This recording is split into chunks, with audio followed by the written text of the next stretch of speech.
குழந்தை இறந்து போச்சுன்னா அதோட ஒரு ஆணி வச்சு புதைப்பாங்க. போர்க்களத்தில் வீரமரணம் அடைஞ்சுதான். இவங்க அது தெரிஞ்சு செய்யலை. அதனால் ஒரு இரும்பில் ஆணியை வச்சு அதை அங்கே இந்த எரிக்கிறவர்கள் சுடுகிறவர்கள் அதால் ஒரு குத்தி தான் வைப்பான். சொர்க்கத்துக்கு போகணுங்கிறது, வீர சொர்க்கத்துக்கு போகணும். இது குறுக்கொழியில் போகிறது. இது லாட்டால் ஓடினாங்க உள்ளே விட மாட்டான். ஒரு அந்த வீர மரபு, அதனால இந்த மரபுகள்லாம் பழக்கங்கள்லாம் வந்தது. சின்ன வயசு கூட போகலாம். இவன் யுத்தத்துக்கு கிளம்புகிறான். நெடுஞ்செழியன் சின்னவன்.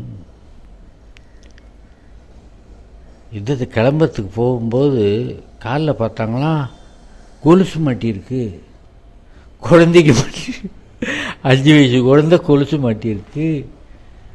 அப்போ அந்த கிண்கிணி எடுத்துட்டு அந்த இடத்துல வீரக்கழலை எடுத்து கட்டினார்கள். இதுதான் யுத்தகலத்துக்கு போகிறதுக்குள்ள யூனிஃபார்ம். அது இப்போ தான் மொட்டை அடிச்சிருக்காங்க. குலதெய்வத்துக்கு போய் மொட்டை அடிச்சுட்டு வந்துருக்கு குழந்தை. அதுக்கு போய் தலையில் வேப்ப மாலை சுட்டி விட்டார்கள். வேப்ப மாலை பாண்டியருடைய அடையாள மாலை வேப்ப மாலை. வேப்ப மாலைனா நான் நிஜமாகவே இந்த வேப்பம்பூ எடுத்துக்கிட்டு என்ன பெரிய பாலத்தம்மன கோயிலான்னு அப்படி இல்லை. வேப்பம்பூ போல டிசைனில் பூ போட்ட ஒரு தங்க மாலை. இது அடையாள மாலை என்பதெல்லாம் கூட நீங்கள் தங்கத்தில் செஞ்சது தான். அரசர்கள் அடையாள மாலை ஆத்திப்பூன்னா ஆத்திப்பூவை போல் இவன் மாலை போட்டிருந்தான்னு அர்த்தம். இவனுடைய டிசைன் அது, காப்பிரைட் அது. சரி, யுத்தத்தில் போகிற அத்தனை பேருக்கும் அது போல் தங்கத்திலேயே பண்ண முடியும்னு இல்லை. அவங்க நிஜமாகவே தான் நொச்சி போர் செய்யும். அதனால தான் அவங்களுக்கு என்ன பண்ணனா அடையாள மாலைன்னு இல்லாமல் போர் மாலை வச்சுட்டாங்க. நொச்சி போர் செய்யும்போது நொச்சிப்பூ அதுக்கு அது பாட்டுக்கு ஏகப்பட்டது ரோட்டில் கிடக்கும். ஆள் கொஞ்சம் பிச்சை தள்ள வச்சுக்கல, ஒரு அடையாளத்துக்காக தான் சொறி வச்சுருப்பான். அப்படி சொறி வச்சிருந்தான்னா அந்த பூவை பார்த்துட்டு ஓஹோ இது நம்பாள் தானே, இல்லைன்னா அவனுக்கு அவனே அடிச்சுக்குவான். போர்க்களத்துக்கு 500 பேர் போனால் 250 பேர் கொலை பண்ணப்பட்டவர்கள். மிச்சர்கள்லாம் வரிசையாக நின்னாலும் 250 தான் இருப்பான். அடித்தவன் இவனே கொண்டு இருக்கான். அதுதான் கணக்கு. இப்படி ஆகிடக்கூடாது இல்லை. அதுக்காக எதிரிகளைத்தான் இவன் எல்லாம் அத்தனை பேரும் சைன்யங்கள் அத்தனை பேரும் ஒருத்தர் தெரிஞ்சிருக்க முடியாது. இப்போ இந்திய நாட்டு இராணுவம்னா ஒரு யூனிஃபார்ம் இருக்கிறதுனால தான், அடுத்தது பாகிஸ்தான் இராணுவங்கிறது என்னதுங்கிற ஒரு அடையாளம் இருக்கிறதுனால தான், வித்தியாசம் இருக்கிறதுனால தான் அவன் பகைன்னு கண்டுபிடிக்க முடியுது. அவனே கூட இந்திய நாட்டு இராணுவத்தினுடைய உடையில உள்ளே வந்துட்டான்னு நம்பாளுன்னு நினச்சிக்குவான் இவன். அப்புறம் கணக்கெடுக்கும் போதில்ல தெரியும் உள்ள நுழைஞ்ச ஆடு. அதுக்காக உள்ள அடையாள மாலைன்னு பேர் அதுக்கு. அந்த வேம்பின் மாலையை அணிவித்தார்கள். இதுபோலே ஒவ்வொன்றும் சின்ன குழந்தைக்கு விட்டு நெடுந்தேர் கொடிஞ்சி பற்றி. இந்த தேருங்கிறத நம்ம நினைக்கிறது போல் இந்த திருவாரூர் ஆழித்தேர் அல்ல. அது போல் இருந்ததுன்னா எங்கே கீழே இருக்கிறோன்னே தெரியாது. இந்த இது போடுவாங்க, கிருஷ்ணனுக்கு யுத்தகத்துக்கு போகிறது ஒன்று போடுவாங்கல்ல. மேலே ஒரு தளம் இருக்கும், கீழே சப்பரம் இருக்கிறாப்புல தான் இருக்கும், ஒரு பலகை இருக்கும், அவ்வளோதான். ஆக அந்த சக்கரம் என்பது தேர் தட்டுக்கு கொஞ்சம் மேலேயே சுற்றிட்டு இருக்கும். அதுதான் தேர். தரைமட்டத்தை விட ஒரு 3 அடி அல்லது 5 அடி உயரத்திலே தான் தேர். அந்த ஆள் தேர் மேலே இருக்கிற ஆள் இருப்பான். அங்கே உட்கார்றதுன்னா லாரியில் உட்கார்ந்து போகிறாள் தான் போக முடியும். சமதளமாக தான் இருக்கும், அதில் இருக்காது. அரசனாக இருந்தால் அதில் இருக்கப்படுவாங்க.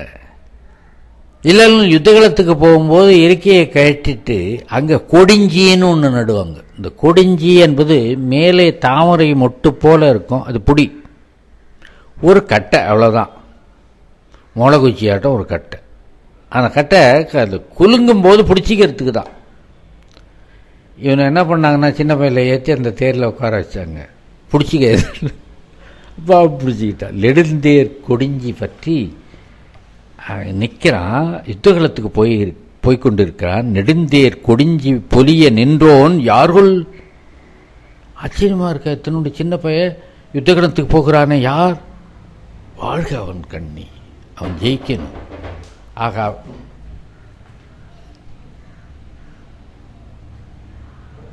ஆக அவன் வெற்றி பெற வேண்டும் என்பது மிக முக்கியமான ஒன்று. அவன் ஐம்படைத்தாலி கட்டி இருக்கிறான்.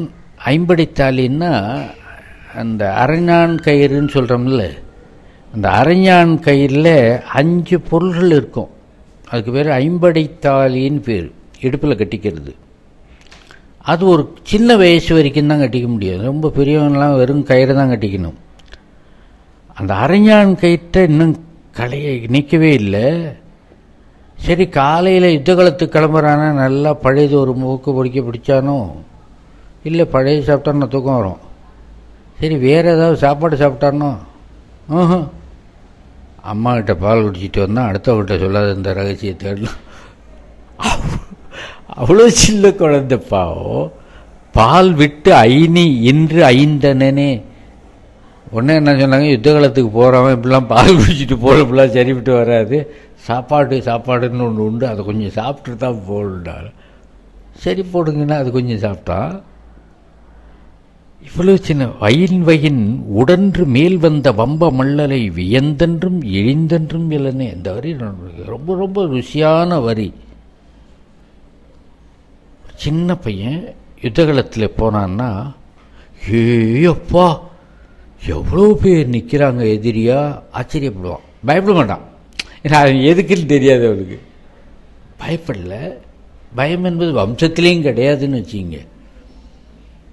இவ்வளோ பேர் நிற்கிறாங்களே, இவ்வளோ ஆயுதங்கள் இருக்கிறதே, வியந்தன்றும் இளனே. இவன்கிட்ட மோதிரத்துக்கு வர்றாங்க. இப்போ இத்தனை பேரை நம்மளை மோதிரத்துக்கு வர்றான். வியந்தன்றும் இளனே, ஆச்சரியப்படல. சரி, பொடிப்பைங்களா, ஒரு நொடியில் உங்களெல்லாம் நசிக்கிறேன் பாரு. இது விளையாட்டு சிறுபுலத்தலம் இருக்கிறது. அந்த சிறுபுலத்தலமும் இல்லை, அப்படியும் சொல்லல. என்னமோ ஒரு மிஷின் வேலை செய்யறது போல அழுந்த பற்றி அகல் விசும்பு எழ கவிழ்ந்து நிலம் சேர அட்டதை. கிட்டக்க வந்தான் அவன். இத்தனோண்டு குழந்தைக்கு எவ்வளோ பலம் இருக்கு பாருங்க.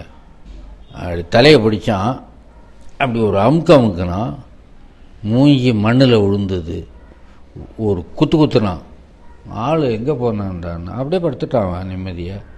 என்ன ஆச்சுன்னா, மேலே போயிட்டான். அட கீழே படுத்துருக்கா, இல்லை அது போக வேண்டியது மேலே போயிடுச்சு. இல்லை சரி, அட நம்ம சின்ன பையன் இவ்வளோ பெரிய காரியத்தை சாதிச்சோமா அப்படின்னு அவன் சந்தோஷப்பட்டான். நான் சந்தோஷமும் படல. இல்லை, சந்தோஷம் இல்லைன்னு சொன்னாலும் ஏதோ கொலகில பண்ணிட்ட போல ஒரு பயம். வம்சத்திலேயே கிடையாது. பாண்டிய வம்சம், இந்த வம்சத்திலேயே அந்த பயம் கிடையாது. ஆக இதுவும் கிடையாது, சந்தோஷமும் கிடையாது, துக்கமும் கிடையாது, கொலை செய்து விட்டோம் என்ற கவலையும் கிடையாது. இது என்னடா அது ஆச்சரியமாக இருக்கு. அவ்வளோதான், பாட்டு முடிஞ்சு போச்சு. அந்த சிறுவன் என்பதை ரொம்ப அற்புதமாக வர்ணித்தது. ரெண்டாவது, யுத்தகலத்திலே இருக்கிறவனுக்கு அல்லது பொதுவாகவே சாதிக்கிறவனுக்கு இருக்க வேண்டிய மனோபாவத்தை இந்த பாட்டு சொல்லுகிறது. நான் ஜெயிக்க வேண்டும், நான் சாதிக்க வேண்டும், அதோடு தான் நிற்கணும். ஒவ்வொரு சாதனை வந்தோடனே இவ்வளோ சாதனை பண்ணேன், இவன் சாதனை பண்ணேன்னு சொல்லிகிட்டு இருக்கக்கூடாது. அதை சர்வசாதாரணமாக வைக்கணும். ஏன்னா இதோட ஒரு பெரிய சாதனை நம்ம வாழ்க்கையில் பண்ண முடியும். அப்படி பண்ணும்போது சின்னதாக போடும். 8 வரி நான் கவிதை எழுதிட்டேனே அப்படிமா, அப்படின்னா இப்போ தான் நீ எழுத ஆரம்பிச்சிருக்கேன்னு அர்த்தம். 10,000 பாட்டு எழுதின கவிச்சக்கரவர்த்தி கம்பெனி ஒன்று அப்படி உள்ள ஆச்சரியம். நான் 10,000 பாட்டு எழுதிய உலகமாக கவிகள் சொல்லிக்கவே இல்லை. இன்னும் இருந்திருந்தால் 1,00,000 பாட்டு எழுதியிருக்கலாம் தான் நினச்சிருப்பார். ஆக இந்த சாதனை, இப்பொழுது இன்றைக்கு நாம் செய்திருக்கிற சாதனை சாதாரண விஷயம் என்று எடுத்துக்கொள்ளுகின்ற பக்குவம் இருக்கிறவன்தான் மேலும் மேலும் சாதனை படைப்பான் என்பதுதான் இந்த பாட்டிலே நான் பார்க்கிற தத்துவம். இதே தலையாலங்காலத்து நெடுஞ்செழியனை அரச வகையிலே ஒரு பாட்டு பாடுகிறார் இடைக்குன்றூர் கிழான். அதில் ஒரு ரகசியம் என்ன இருக்குன்னா, இந்த 7 பேரும் எதற்காக போருக்கு வந்தார்கள்? உத்தேசமாக வரலாறு தெரிந்தவர்கள் என்ன சொல்கிறார்னா, அங்கே நாடாட்சியிலே ஒரு சின்னவன் அரசனாக வர வேண்டிய கட்டாயம் வந்துவிட்டது. வரும். இப்போ ராஜராஜ சோழன் ரொம்ப சின்னவனாக இருந்த பொழுது அவனுக்கு அரச பதவி வந்தது இல்லை. பராந்தக சோழன் அரசனாக வந்தான். ஒரு டெப்டி தான், ஒரு தற்காலிகமாக வந்தான். நாளடியில் என்ன ஆயிடுச்சுன்னா, அந்த வம்சமே ஒரு 2-3 பேர் ஆண்டுட்டாங்க. ராஜா வம்சத்தில், நேரு வம்சத்தில் வந்த ராஜராஜ சோழனுக்கு வயசு 40ஆவது, இன்னும் அரசனாக வர முடியல. அப்படிலாம் ஒரு சிக்கல் காலங்கள் வருவது உண்டு. அதை போலயே ஒரு சிக்கல் வரல. நேரடியாக ஸ்ட்ரைட்டாக இந்த குழந்தை தான் அரசன். இந்த குழந்தை போய் அரசாட்சி பண்ணுறதா, சின்னவன் அரசாட்சி பண்ணுவதா?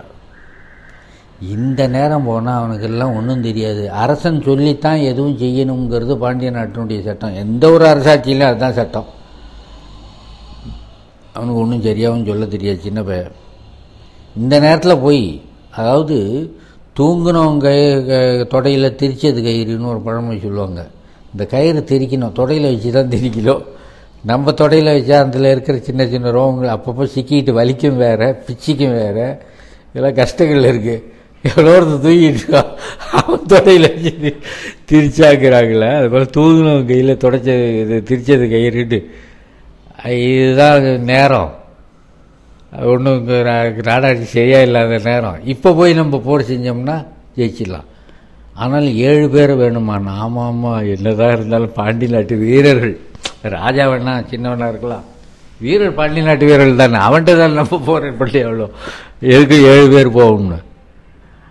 அப்போ நம்முடைய படையை பற்றி என்ன கணிப்பு? பாண்டியன் படை அரசன் பலகீனம், சின்னவன், ஆனால் வீரர்கள் கட்டிக்காரர்கள், பெரியவர்கள். சரி, நம்ம 7 பேர் சேர்ந்துருக்கோமே, நம்ம படையை பற்றி என்ன கேட்கணுமான்னா? மதியா சிலைத்து எழுது விழுமியம் பெரியம். நம்மளாம் ரொம்ப விழுமியம் என்பதுக்கு இங்கே அனுபவம் முதிர்ச்சி உள்ளவர்கள் என்று பொருள்.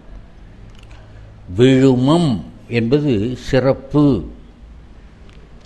சிறப்பில் அவங்களுக்கு ரொம்ப ஆழப்பட்டு போகிறாங்களா அவங்க. நம்ம ரொம்ப நாள் ஆளுங்க.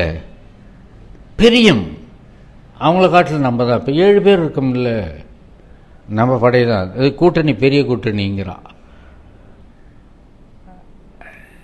நம்மில் பொருளன், நம்ம எதிரி இளையன், நம்ம சின்ன பையன். கொண்டியும் பெரிதே. அவன் எடுக்க வேண்டிய முயற்சிகள் ரொம்ப அதிகம். அவன் லேசில் இந்த போரை அவனால் சந்திக்க முடியாது. இந்த கணிப்பு தான் இந்த போருக்கு காரணம்னு காரணத்தை எழுதி வச்சான். இது வெறும் எல்லை போராட்டம் அல்ல. அந்த ஊர் இவனுக்கு போயிடுச்சு, இந்த ஊர் அவனுக்கு போயிடுச்சு, அந்த விஷயம் அல்ல. இது தூங்கினவங்க தொடையில் திரிச்சது கயிறு வேலை தான். அவன் இளையவன், சின்னவனாக இருக்கிறான். இந்த நேரத்தில் ஜெயிச்சாதான் உண்டு. இதுக்காக வந்தது. ஆனால் அதோடு கூட குமரசாமியில் ஒரு பாட்டு பாடுவார். ஒருத்தனை உருவு கண்டு எல்லாமே வேண்டும் உருள் பெருந்தே இருக்கு அச்சாணி என்னாருடைத்தின் திருவள்ளுவர் சொன்னார்ல, ஆளை பார்த்து எடை போடாதரா. சரக்கு பெருசாக இருக்கும், மூர்த்தி சீர்த்தா இருந்தாலும் கீர்த்தி பெருசாக இருக்கும். குமரசாமி பாடினார், ஒரு மலையை உடைக்கணும்னா என்ன ஆயுதத்தை எடுத்துகிட்டு போகணும்? அவ்வளோ பெரிய மலையா? அப்படின்னா ஒரு பெரிய செம்மட்டி எடுத்துகிட்டு போவோமே, கனமான செம்மட்டி. ஏன்டா செம்மட்டி உடைக்குமா? நல்ல கதையாக இருக்குங்க. செம்மட்டி எவ்வளோ பெருசு?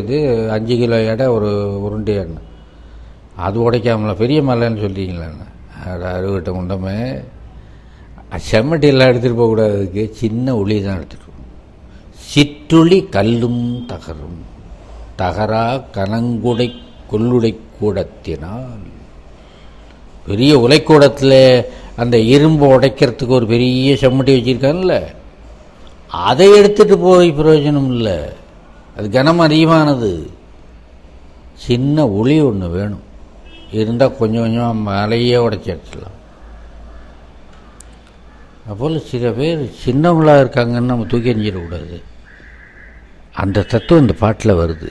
அவன் இளையன்னு நினைச்சாங்க, தன்னை பெரியன்னு நினைத்தார்கள், அந்த ஆணவம் அடிபட்டது என்று குறிப்பிட்டு காட்டுகின்றார் இடைக்கொண்டிருக்கிறார். இதுவும் பாண்டியன் தலையானங்காலத்து செருவென்ற நெடுஞ்செழியனை பற்றிய பாட்டு.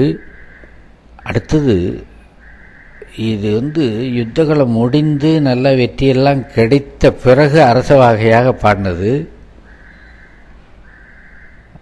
அந்த யுத்தகலம் முடிஞ்சோடனே யுத்தகலம் தொடங்குற அன்னைக்கு என்னடா நடந்ததுன்னு, இப்போ தலையானங்காலத்து போர் யுத்தம் தொடங்குதான், அந்த புலவன் பாடுறான்.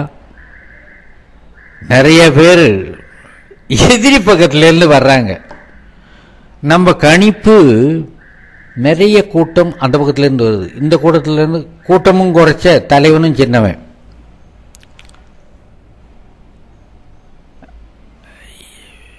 வேப்பமாலையை அணிந்து கொண்டு முன்னே கிணை பறை ஒலிக்க போகிறான். யானை மேலே ஏறி உட்காந்துருக்கான். அப்போ தேரில் போனான்னு ஒரு பாட்டு வருது. அப்படின்னா பல நாள் யுத்தம் நடந்திருக்கு. ஒரு நாள் தேரில் போயிருக்கான், ஒரு நாள் யானில் போயிருக்கான். அதுதாங்க ரகசியம். அன்னைக்கு மாற்றிவான் எதில் போகிறான்னு. ரொம்ப விஐபிலாம் அப்பப்போ வேறு காரில் வருவாங்கள்ல, அதுக்காக. அதை போல் இது விம்போர்ட் செழியன் யுத்தகலத்துக்கு போகிறான். இந்த வேம்பினுடைய ஒன் தார் மிளைந்து அந்த தங்கத்தில் செஞ்ச வேப்பம்பூ போன்ற மாலை போட்டிருக்கிறான். களிற்றின் ஏலி யானை மேலே ஏறி உட்கார்ந்து போறான். எதிர்த்தவர்கள் வம்ப மல்லரோ பலரே. இதில் ஒரு வார்த்தை போட்டான் போல, ரொம்ப கட்டிக்கார. வம்ப மல்லர்னா, வம்பன்னா புதியன்னு அர்த்தம். வம்பு என்ற சொல்லுக்கு புதியதுன்னு பொருள். ஏண்டா வம்பு வளர்க்குறேன்னா விவகாரமாக பேசுகிறேன்னு அதுக்கு பொருள் இல்லை, அந்த சொல்லுக்கு பொருள் இல்லை. வம்பு வளர்க்குறதுன்னா தகராறு பண்ணுறதுங்கிறது தான் பொருள். இப்போ ஆனால் வம்புன்னா புதுமைன்னு அர்த்தம். அங்கே வந்த அத்தனை படை வீரர்களில் அரசர்கள் வேணால் 7 பேருடைய கூட்டணியாக இருக்கலாம். எல்லா வீரர்களுமே எல்போர்டுன்னா வம்ப மல்லர். அவன் என்னதான் நினச்சிட்டு வரான்னா, இப்போ பாண்டியனை பார்க்கலாம்னு ஆசையில் தான் வரான். பாண்டியனோட இது பண்ணுறது. இத்தனை பேர் வந்திருக்காங்க புது ஆளுங்க, இவங்க கொஞ்சம் பேர் தான் போகிறாங்க. இவன் சின்ன பையன் வேப்ப மாலையை தள்ள சுடியிருக்கான், இவன் போயிருக்கானே. என்னடாண்ணா நான் கேட்குறேன், இந்த பல பேர் வந்தாங்கன்னு சொல்கிறீங்களே, ஒருத்தனாவது திரும்பி வீட்டுக்கு போவானா தெரியுமான்னு. எஞ்சி ஒரு கொல்லோ பகல் சிலரே. பகல்னா இன்றைக்குன்னு பொருள், இன்றைக்குன்னு கூட பொருள் வச்சுக்கணும். இது காலையில் யுத்தம் நடந்திருக்கு, இன்றைக்கி மத்தியானம் சாப்பாட்டுக்கு அத்தனை பேரும் இருப்பானா கேளுன்னா. இவன் கொஞ்சம்தான். இங்கே பாண்டியர் படை சின்னது தான், ராஜா சின்ன பையன்தான், யானை மேலே வந்திருக்கான். அவங்க அத்தனை பேரும் புது ஆளுங்க தான். சின்ன ராஜா எப்படி இருக்கான்னு பார்த்தே அவன் மாஞ்சிக்கிட்டு இருக்காளே தவிர அவன் எங்கே யுத்தம் பண்ண போகிறான்.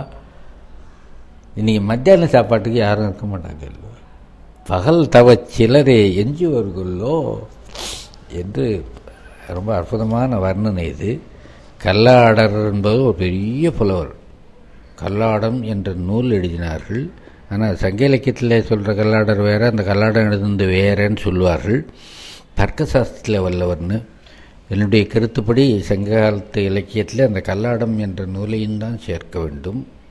ஆனால் சேர்ப்பது கிடையாது. ஏன்னா தமிழை பூரா படிச்சிட்டவர்கள் இதெல்லாம் கணக்கு போட்டாங்கன்னா சரியாக வரும். அதுக்கு மேலே அதை பற்றி ஒன்றும் சொல்கிறதுக்கு இல்லை. கல்லாடம் கற்றானோடு சொல்லாடாதேன்னு பழமொழி. கல்லாடம் பல்லாடத்தை ரொம்ப நுணுக்கமாக படித்தோன்னா அவனோட பேசி ஜெயிக்க முடியாதுன்னு. அப்பேற்பட்ட நூல் அது கல்லாடம். தர்க்க சாஸ்திரம் உள்ள நுணுக்கங்கள் நிறைய இருக்கு. அந்த கல்லாடனார் 7 பேரை வென்ற தலையானங்கானத்து செருவென்ற நெடுஞ்செழியன் பாண்டியனை பாடுகிறார். சில வார்த்தைகள் அதிலே அவ்வளோ கெட்டிக்காரன் வந்தாங்க. அதனால தான் 2 பேரும் ஒன்றுன்னு நான் நினைக்கிறதுக்கு காரணமே அதுதான். அகப்பொருளையும் கல்லாடினார் பாடல்கள் உண்டு. துன்னல் போகிய துணிவினோன் என ஞாலம் நெளிய ஈண்டிய வியன்படை ஆலங்கானத்து அமர் கடந்து அட்ட. அந்த எதிரிகள் படை வந்தது தான் அது பொருள் கொள்ளணும். எதிரிகள் படை வந்தது ஒரே பாதையில் வந்தது. இந்த பூமாதேவி அப்படி முதுகு நெளிஞ்சாலாம். வெயிட் ஒரே இடத்துல விழுந்தா என்ன ஆகும், எடை ஒரே இடத்துல விழுந்தா என்ன ஆகும். அந்த பூமி நெளியும்படியாக, முதுகு நெளியும்படியாக அவ்வளோ பெரிய கூட்டம் வந்தது. இவன் யார், நெடுஞ்செழியன் யார்? 2 வார்த்தையில் சொல்கிறான். நெடுஞ்செழியனுடைய திறமைக்கு 2 வார்த்தையில் ஒரு பேர் சொல்லுங்க. கால முன்பன்னா. அப்படின்னா மற்ற தெய்வங்களை போன்றவன் அப்படி இப்படிலாம் நான் சொல்ல வரல. யமனுக்கு ஏஜென்ட்னு சொல்லலாமான்னா ஏஜென்ட்னு கூட சொல்லக்கூடாது. யமனே அவனுடைய வலிமை ஒரு வடிவம் எடுத்து வந்தால் எதுவோ அதுதான் இந்த குழந்தை. யமனுடைய வலிமை இது யமன் யார்கிட்டையாவது கிட்டக்க போய் ஐயா பாவம் அவனை விட்டுறேன்னு சொல்லிட்டு போவான். அவன் புறப்பட்டு வந்தாலே எடுத்துகிட்டு போகிறதுக்கு தான் வர்றது. அதுபோல் அவன் எதுக்க போய் நிற்கிறியடா, யமனுக்கு எதுக்க போய் நிற்கிறீங்க, எவனாவது பிழைப்பீங்களா? காலம் முன்ப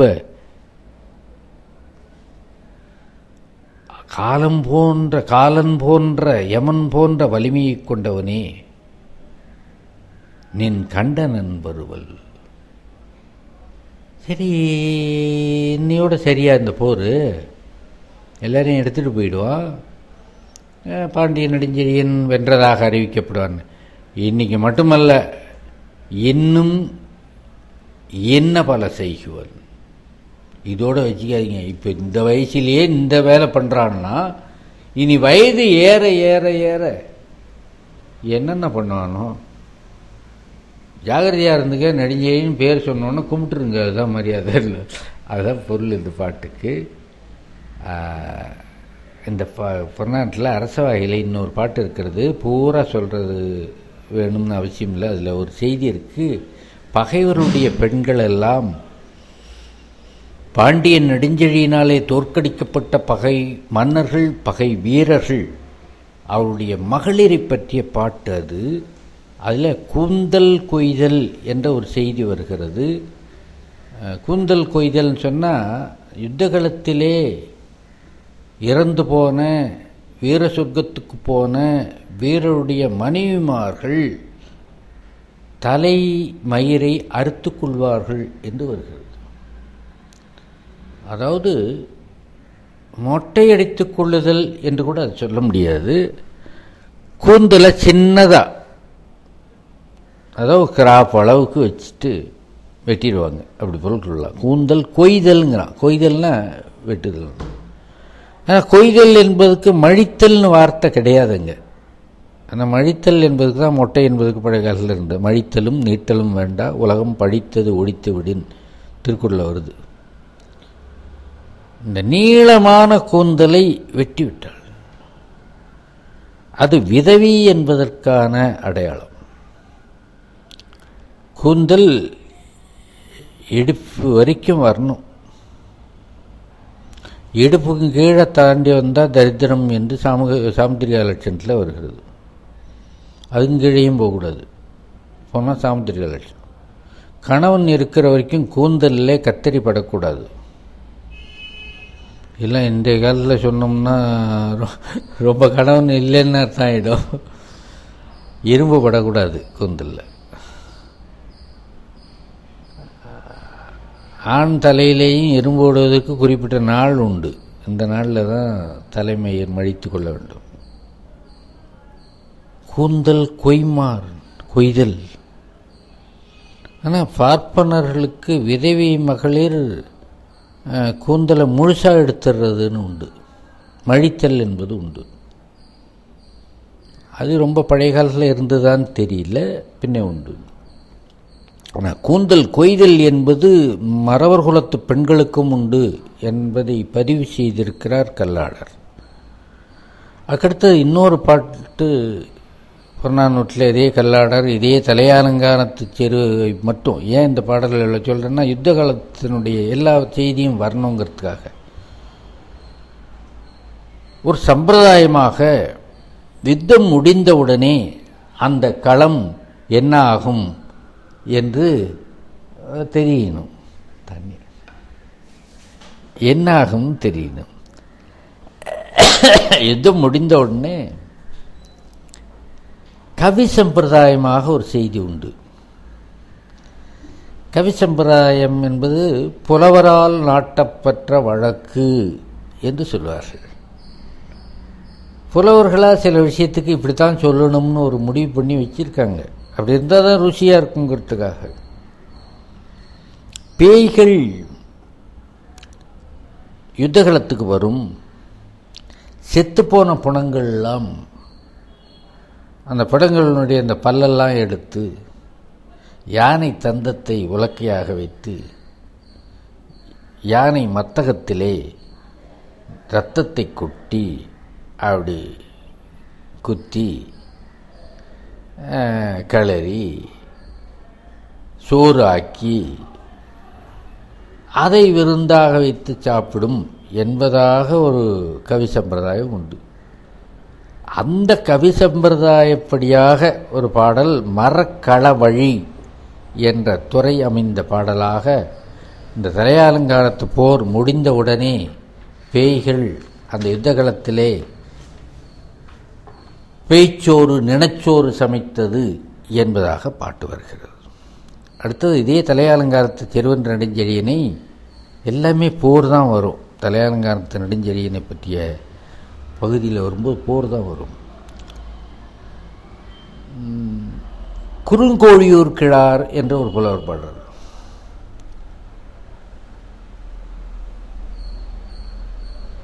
அவர் ஒரு வரலாற்று நுணுக்கத்தை சொல்றார். அதில் யுத்தம் முடிஞ்சு போச்சு, சேரனும் பாண்டியனும் வேளிர்களும் சேர்ந்து மொத்தம் 7 பேர் சேர்ந்து நெடுஞ்செழியனை எதிர்த்தார்கள். அப்புறம் என்னாச்சு? அத்தனை நாடும் பாண்டியனுக்கு சொந்தமாயிற்றா? இந்த கேள்விக்கு பதில் அந்த பாட்டில் தான் வருது. இல்லை, அங்கெல்லாம் போய் பிரதிநிதிகளை வைத்து ஆடச் சொல்ல, தோற்றான், தோற்றான். இந்த தோற்கிறதுல இருக்கும் இடத்திலிருந்து தோற்கிறதுன்னு ஒன்று, தோற்கிறதுன்னு ஒன்று. இந்த இருக்கும் இடத்துல அவன் பாட்டுக்கு அவன் சொன்னேன்னு அவன் ஊரில் இருந்திருக்கான். இந்த ராஜா படையெடுத்துட்டு போய் அவனை ஜெயிச்சு அவன் கொடியை இறக்கிட்டு இவன் கொடியை நட்டு அவன் காலில் விழுந்து கெஞ்சினான்னா, நீயே இருப்பா ராஜாவா இரு, ஆனால் எனக்கு இவ்வளோ கப்பம் கட்டின வருஷத்துக்குன்னு சொல்லிடுவான். இது ஒரு முறை. அவன் புறப்பட்டு நம்ம நாட்டுக்கு வந்து போர் செய்தான்னா அவன் நாட்டுக்கு துரத்திட்டு போய் இவன் ஒரு பிரதிநிதியை வைத்தோ அல்லது அங்கே போய் அவன் கெஞ்சி கூத்தாடினான்னா நீ கப்பங்கட்டுன்னு சொல்கிறதோ ரெண்டாவது முறை. இது இருக்கிற இடத்துல இருந்து தோக்கிறதுங்கிறது ரொம்ப கேவலமானது. இருக்கிற இடத்துல இருந்தே தோற்று போன நிலை இல்லாத ஒன்று தான் இந்த போர். அவன்லாம் வந்துதானே தோத்தான். சேரன் வந்தான், பாண்டியன் இடத்துல தோற்றான். இங்கேயே அவன் கெஞ்சி கேட்டான், சரி ஒரு நாட்டுக்கு போ, எனக்கு இவ்வளோ கற்பங்கட்டு. அப்படி சொன்னால் அங்கே அவன் அரச கட்டிலில் உட்காரக்கூடாது, அரசனாக இருக்கக்கூடாது, ஒரு பிரதிநிதியாக, அதாவது ரிசீவர்னு சொல்லுவாங்க. இப்போ ரிசீவராக இருக்கலாமே தவிர அவன் முழு உரிமை பெற்றவனர். ஆனால் அவனுடைய நாட்டுக்கு போனான் யானை கட்சியை மாந்திரஞ்சேரல் எறும்புரை. அவன் தோற்று போனவன், ஆனாலும் பழையபடியே தான் அரசனாகவே உட்கார்ந்துட்டான்.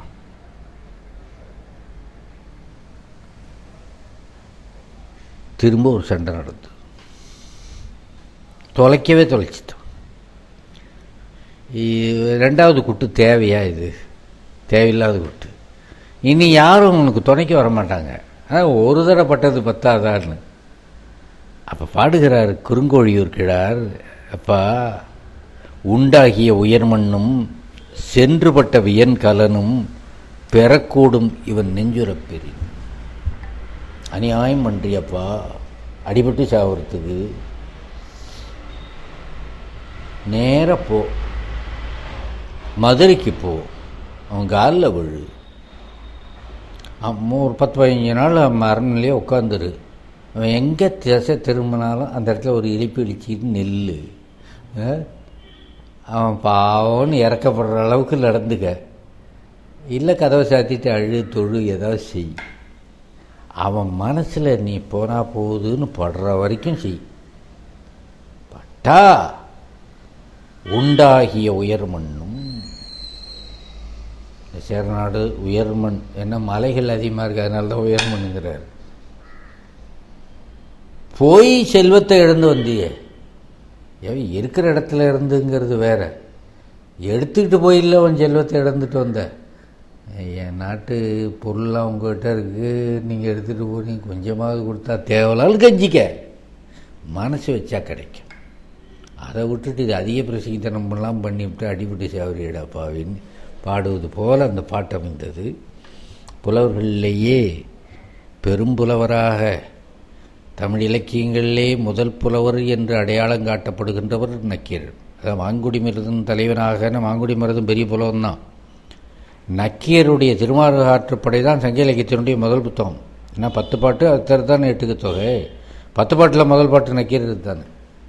முதல் புலவன் என்ற பெருமையுடையவன் நக்கீரன். காலத்தினாலே முதல்வனான்னு சொல்ல முடியாது, ஆனால் இந்த தொகுப்பு வரிசையிலே வருகிறது. அவன் 10 பாட்டில் திருமுருகாற்றுப்படை அல்லாமல் நெடுநல்வாடைன்னு ஒரு புத்தகம், நீண்ட நல்ல வாடைக்காற்றுன்னு. எவனாவது வாடைக்காற்று நல்ல காற்றுன்னு சொல்லுவானா? வாடைக்காற்று உடம்பு அப்படியே உருக்கி எடுத்துரும். குளிர் காற்றுல கடுங்குளிர் காற்று தான் வாடைக்காற்று. வடக்கே இருந்து வருகின்ற காற்று அது வாடைக்காற்று, தெற்கே இருந்து வந்தால் தென்றல், மேற்கே இருந்து வருவது சூறைக்காற்று, மேலைக்காற்று. அப்படி கடுமையான ஒரு காற்று, கெடுதி செய்கின்ற ஒரு காற்று, அந்த காற்றை நல்வாடைன்னு பாடினார் அவர். நெடு நல்வாடைன்னு ரொம்ப நாளாகவே நல்ல வாடை தெரியாது. இல்லை ஏன் இப்படி பேர் வச்சாருன்னு சொன்னால், இந்த பாண்டியன் யுத்தகலத்திலே இருக்கிறான். அவன் மனைவிமார்கள் எப்படி இருப்பாங்க? 4 பக்கமும் இந்த ஒரு போரிலே அரசனுடைய சூழல் பூராவையும் ஆராய வேண்டும் என்று சொன்னால், இந்த தலையலங்கானத்து எருவென்ற இடைஞ்சொலியினை பற்றி பாடின 8 புலவருடைய பாடல்களை மையமாக வைத்தாலே போதும், கண்டுபிடிச்சிடலாம். இப்போ பாண்டியன் பாசறையிலே தங்கியிருக்கிறான். பாசறை என்னன்னா யுத்தகளம். யுத்தகளம் என்பது அந்த காலத்துல எல்லாம் அப்படி இரவு பகலாக யுத்தம் பண்ணிட்டு இருக்க மாட்டாங்க. இந்த காலையில் ஒரு 9 மணிக்குள்ளே அடித்து சமைச்சு சாப்பிட்ருவாங்க எல்லாரும். வீரர்களுக்கெல்லாம் சாப்பாடு அரசாங்கம் கொடுக்காது. இப்போ போகிற போக்க பார்த்தோன்னா எல்லாருக்கும் நாங்கள் சமைச்சு போட்டுடுறோம்னு சொல்லுவாங்க உள்ள இருக்கு. வெறும் சோத்து கூடமாக போயிடுச்சு. இது அதனுடைய அருமை தெரியாது. வேர்வைப்படாத சோறு வியத்தம். என் உழைப்பிலே நான் சாப்பிட்டா தான் அது சரியாக இருக்கும். திருவள்ளுவன் அதை ஒரு ரொம்ப அற்புதமாக ஒரு சொல்கிறான். தம்மில் இருந்து தமது பார்த்து உண்டற்றால் அம்மா அறிவை முயக்கு. இது காமத்து பாலில் போய் சொல்கிறான். பெண்ணின் இன்பம் எப்படி சுகமானது அப்படின்னா ரொம்ப சுகமானது. அதுக்கு மேலே ஒன்றும் சொல்ல தெரியாது, அனுபவிக்கத்தான் தெரியும், ஆனால் எடுத்து சொல்ல தெரியாதுங்கிற விஷயங்களில் ஒன்று அது.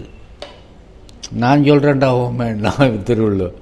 அது எப்படி உலகத்தில் யாராலையுமே சொல்ல முடியாதுன்னு விட்டு போன விஷயம், அதை நீ எப்படி சொல்கிறேன்னு நான் சொல்கிறேன். உன் வீடு சொந்தமான வீடு, வில்லங்கம் இல்லாத வீடு, சரியா? அந்த வீட்டில் உட்காந்துக்க. நீ நெற்றி வேர்வை நிலத்தில் படச் சிந்தி உழைத்து சம்பாதித்த பணத்தினாலே, செல்வத்தினாலே, வளத்தினாலே வீட்டில் சமையல். ஒரு பொருள் கூட, ஒரு ஸ்பூன் உப்பு கூட இரவல் வாங்கினது அல்ல, இலவசமாக வாங்கினது அல்ல, ஒன்றுது தமது. நீயே உட்காந்து திங்கிறதுல சுகம் இல்லை. 10 பேரை கூப்பிடு, நண்பர்கள், உறவினர்கள், ஏழைகள், எளியவர்கள், அத்தனை பேரும் உட்காருங்க. இந்த சோறு ஓன் சோறு, இந்த வீடு ஓன் வீடு, இப்போ சமைச்சு கொண்டாந்து எல்லாம் வைங்க, எல்லாரும் உட்காருங்க, எல்லாரும் பகுத்து சாப்பிடுங்க. அதில் ஸ்வீட்டு 20 செஞ்சாங்க, உட்காந்துருக்கிறது எத்தனை பேர்? 10. ஆளுக்கு 2 தின்னே ஆகணும். வை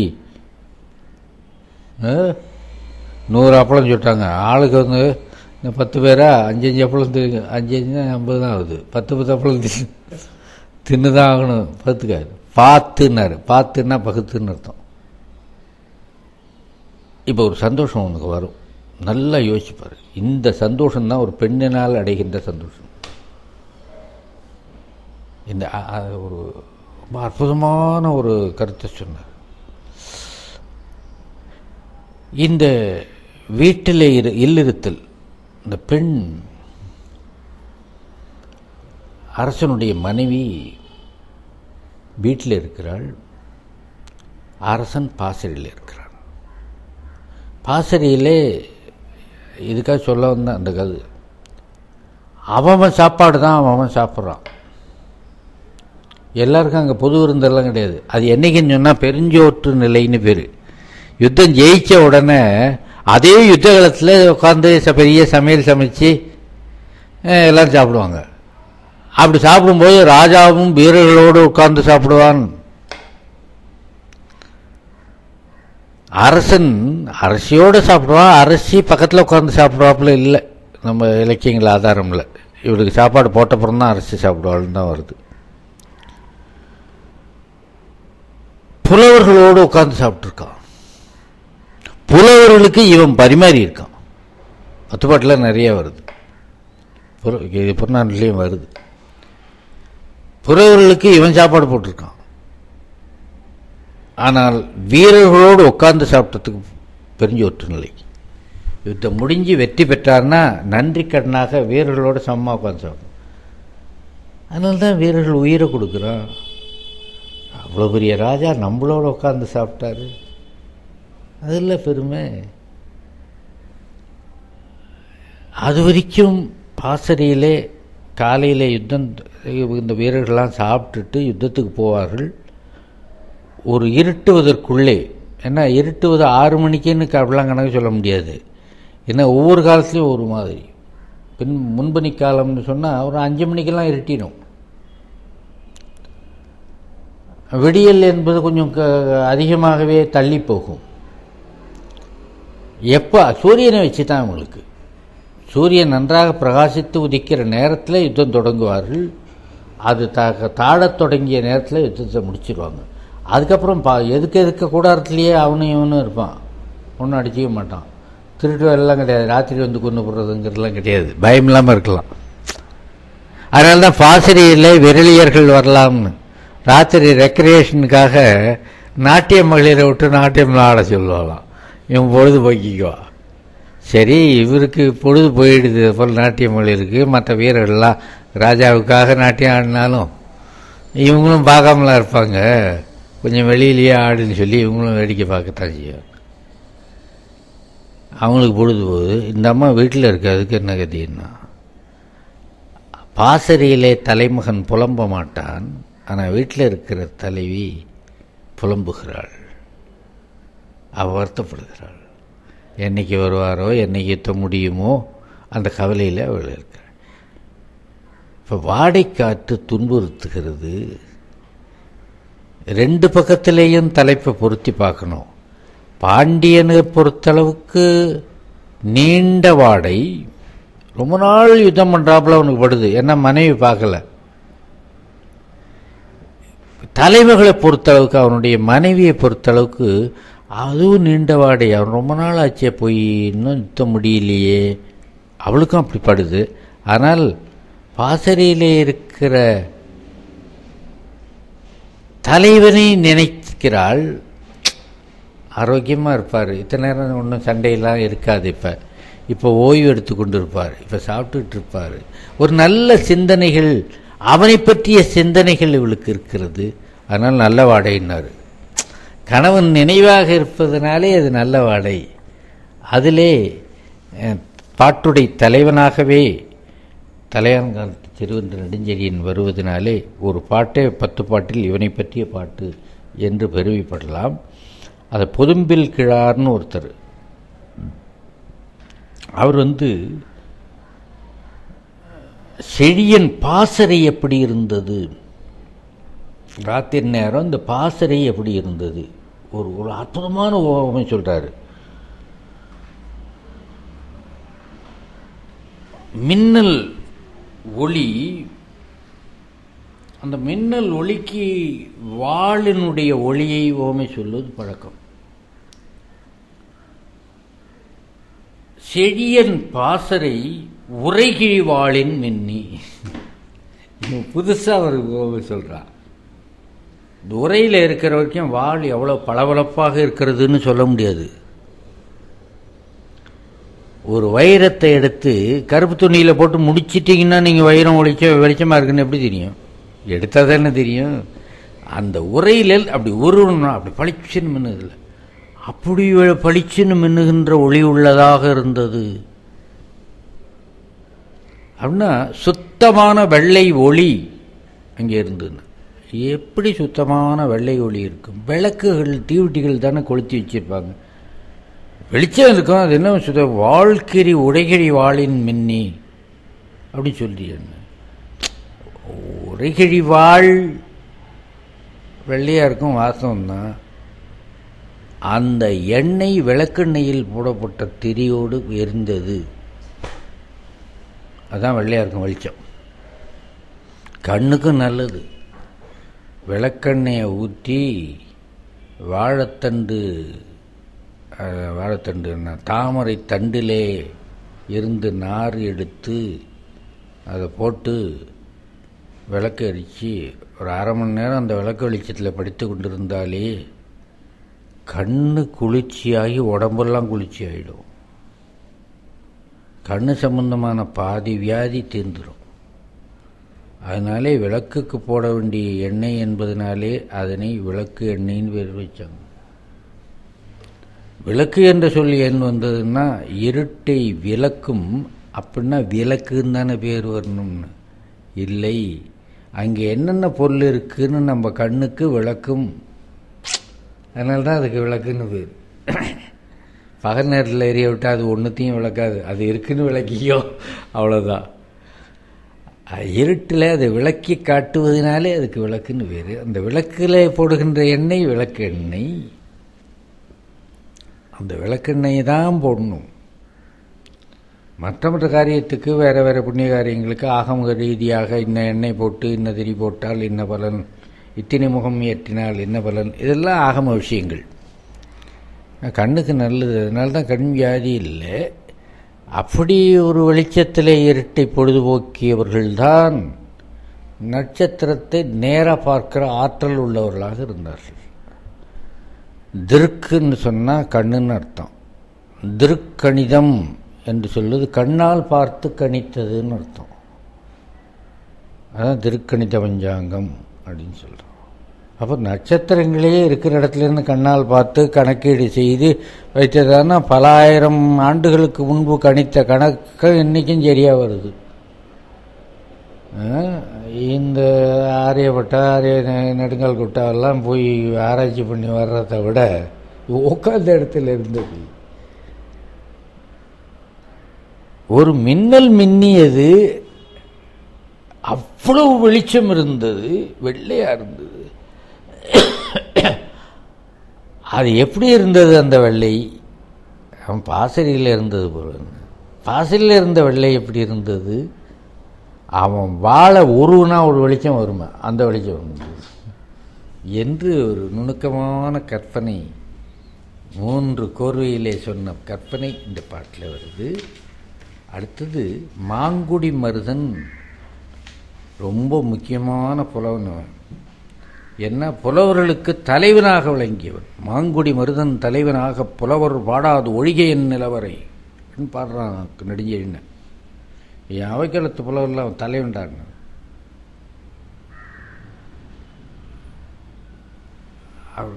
பாட்டு பாடுறா. பொருள்மொழி காஞ்சி என்ற துறையிலே ஒரு மிகப்பெரிய பாட்டு. அதிலே யார் வாழ்ந்தவர்கள், ஒருத்தனை பார்த்து இவன் வாழ்வான், நல்வாழ்வு வாழ்வான், ஒருத்தனை நல்ல தொடக்கத்திலே சொல்கிறோம், இவன் கெட்டிக்கார பையன் ஜெயிச்சுக்குவான், வாழ்ந்துருவான், அவன் எங்கே இருந்தாலும் நல்லா வாழ்வான்ப்பா அப்படின்னு சொல்கிறோம்ல. ஒன்றும் இல்லை, ஒரு செய்தியிலாவது வல்லமை பெற்றவன் தான் வாழ்வான்னு சொன்னது இவர் தான்.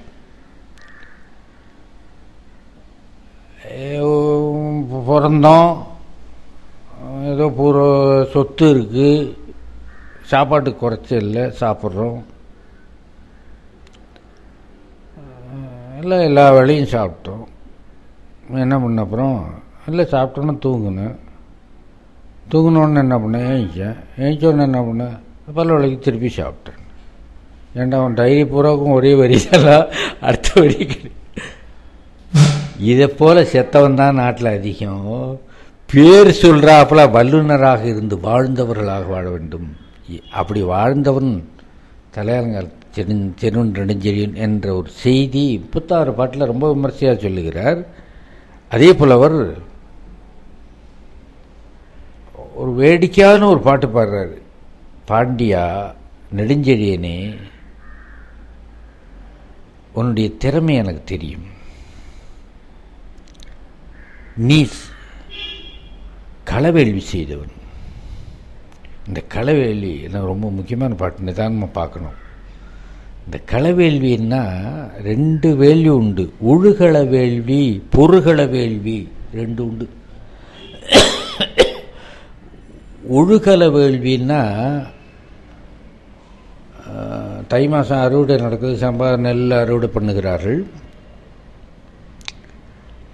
அறுவடை பண்ணி பறக்காவட்டியாட்டம் உடனே தூக்கிட்டு வீட்டுக்கு வரமாட்டான். அல்லது அந்த யுத்தகலத்தில், அந்த போர்க்களத்தில், அதுவும் போர்க்களம் தான் பேர், போர் அடிக்கிற களம் போர்க்களம், நெல் போராக கட்டி வச்சு அடிப்பாங்க. களத்து மேடுன்னு சொல்லுவாங்க.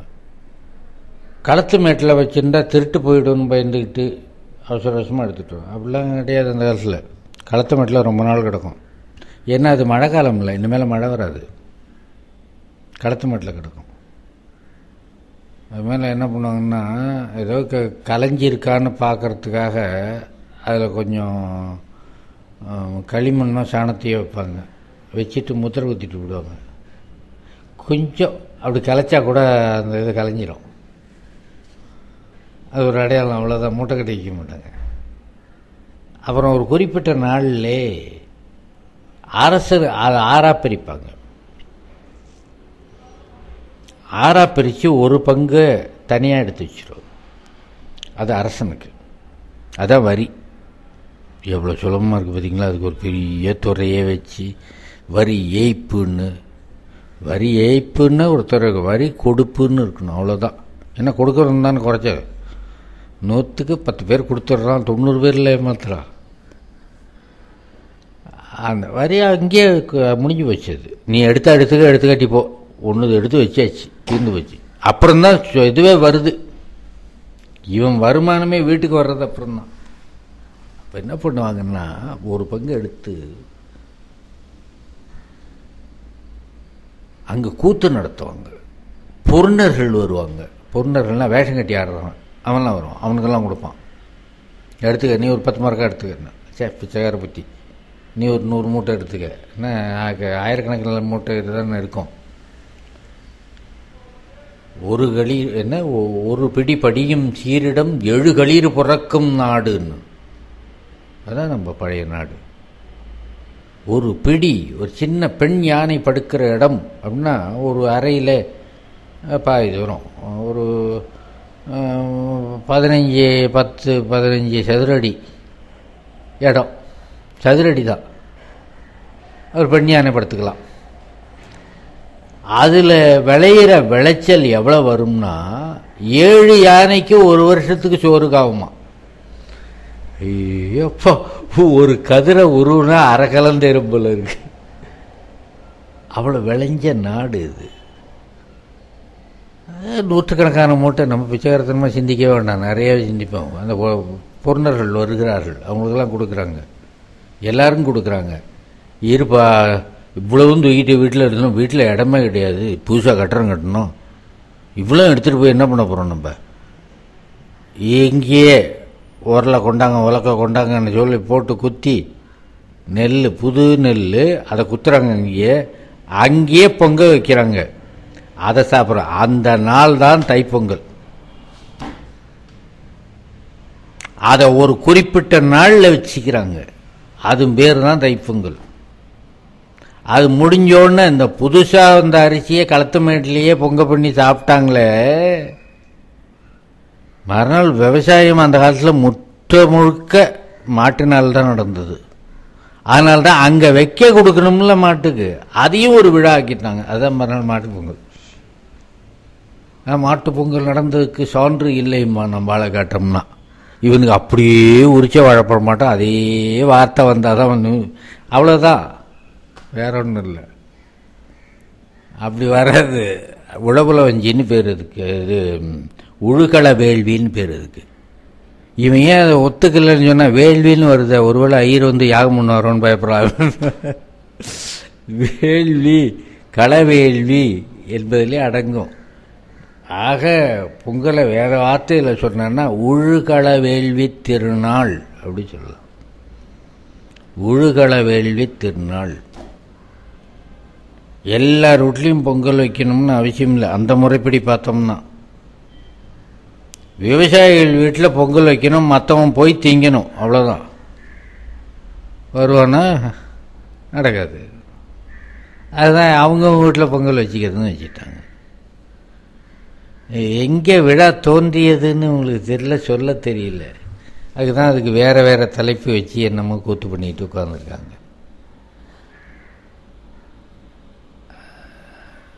எவ்வளவு பெரிய போர் செய்த அரசனே, நீ வெறும் யுத்த களத்து அரசன் என்று மட்டும் நினைக்க இல்லை. ஆன்ற கேள்வி அடங்கிய கொள்கை, நான்மறை முதல்வர் சுற்றமாக. உன்னை சுற்றி இருக்கிறவர்கள் யார் தெரியுமா? நிறைய கேள்வி ஞானம் படைத்தவர்கள். நிறைய அப்படி என்ன சொற்பொழிவாக நடந்ததுங்கன்னு காதாலேயே கேட்டு கேட்டு படிக்கிற வேத கல்வி.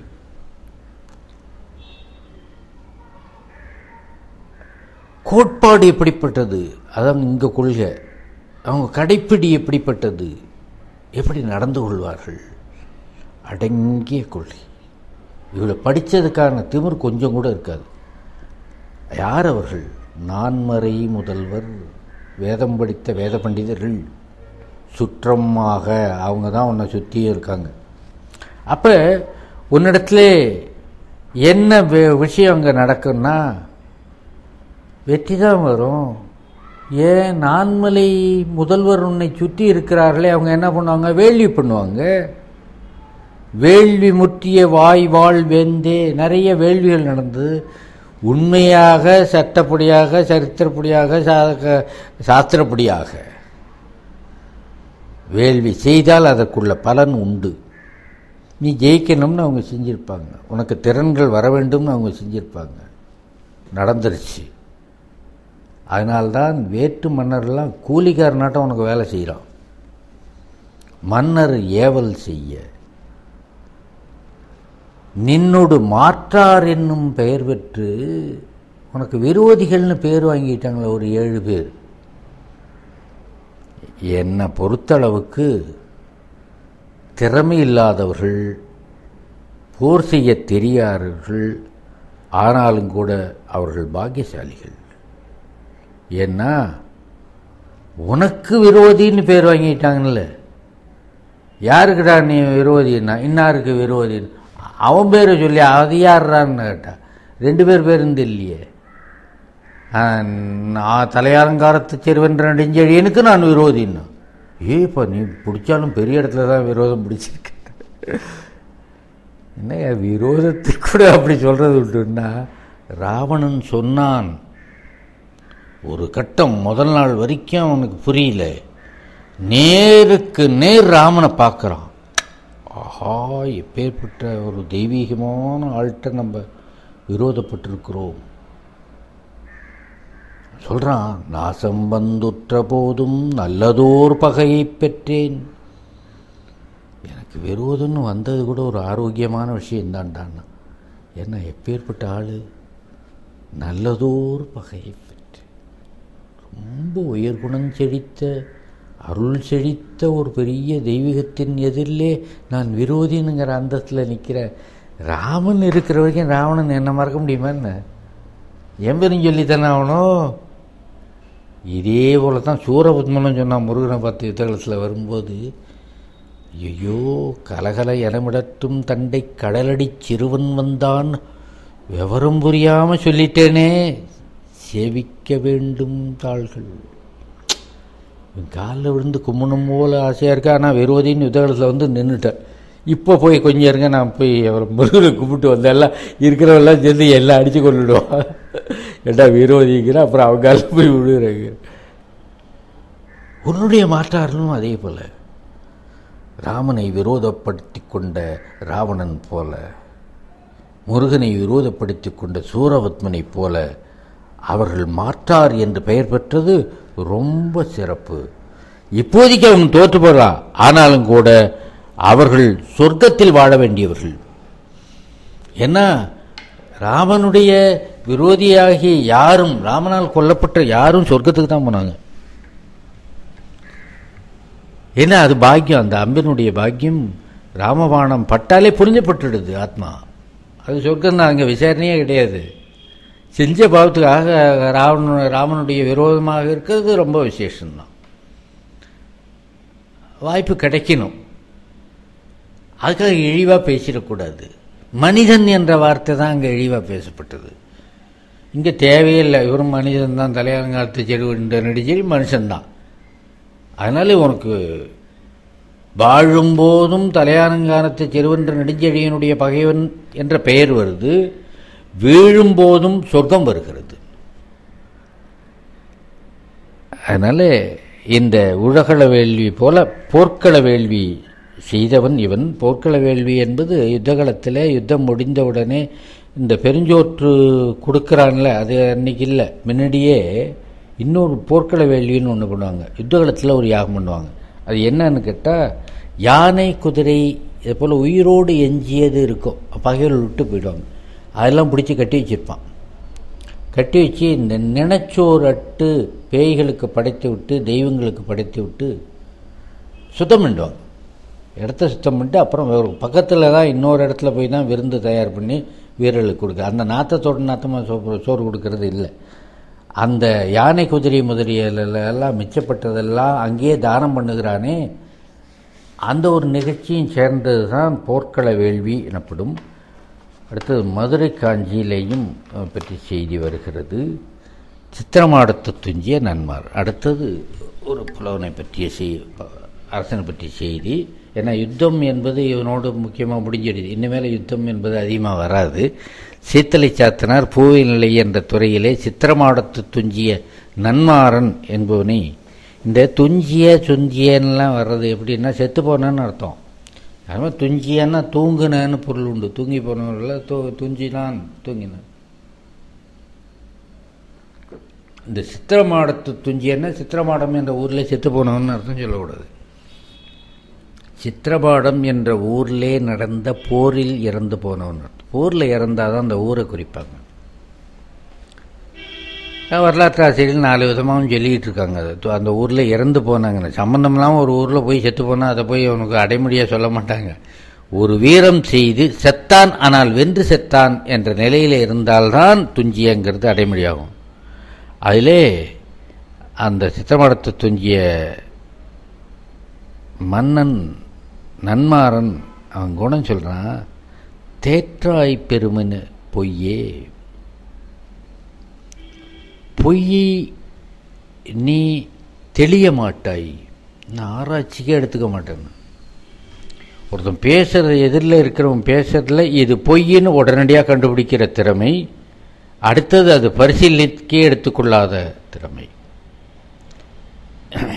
அதுக்கு அடுத்ததுலாம் இவன் தான் சொல்கிறான், ஞாயிறு அணையை நின் பகைவர்க்கு. முன்ன சொன்னது போல எப்பவும் கோபமாக இருப்ப உங்கள்கிட்ட. திங்கள் அணையை எம்மனூர்க்கு, சந்திரனை போல எங்களுக்கு இருக்கிற அப்படின்னா, உனக்கு வசதி பட்ட போது நிறைய பேசுவேன், வசதி இல்லாத போது நேரம் இல்லாத போது கொஞ்சமாக பேசுவேன். வசதிப்பட்ட போது நிறையா பூர்ணச்சந்திரனாட்டம் கொடுத்துருவேன், இல்லை வசதி இல்லாத போது மூன்றாம் சந்திரனாட்டம் கொஞ்சமாக, ஒரு நாள் அமாவாசை இல்லாமலே இருக்கலாம். கூடகாரத்து துஞ்சிய மாறன் வழுதியை பற்றி 2 பாடல்கள் கிடைக்கிறது. கூடகாரத்து துஞ்சிய, கூடகாரங்கிற ஊரில் போர் செய்து இறந்த, அப்படி தான் பொருள் வச்சுக்கணும். ஐயூர் முடவனார்னு ஒரு புலவரும் மதுரை மருதன் இளநாகனார் என்ற புலவரும் பாடினது. ஒவ்வொரு பாட்டு பாடினார்கள். ஐயூர் முடவனார் பாட்டில் ஒரு அற்புதமான தத்துவம்.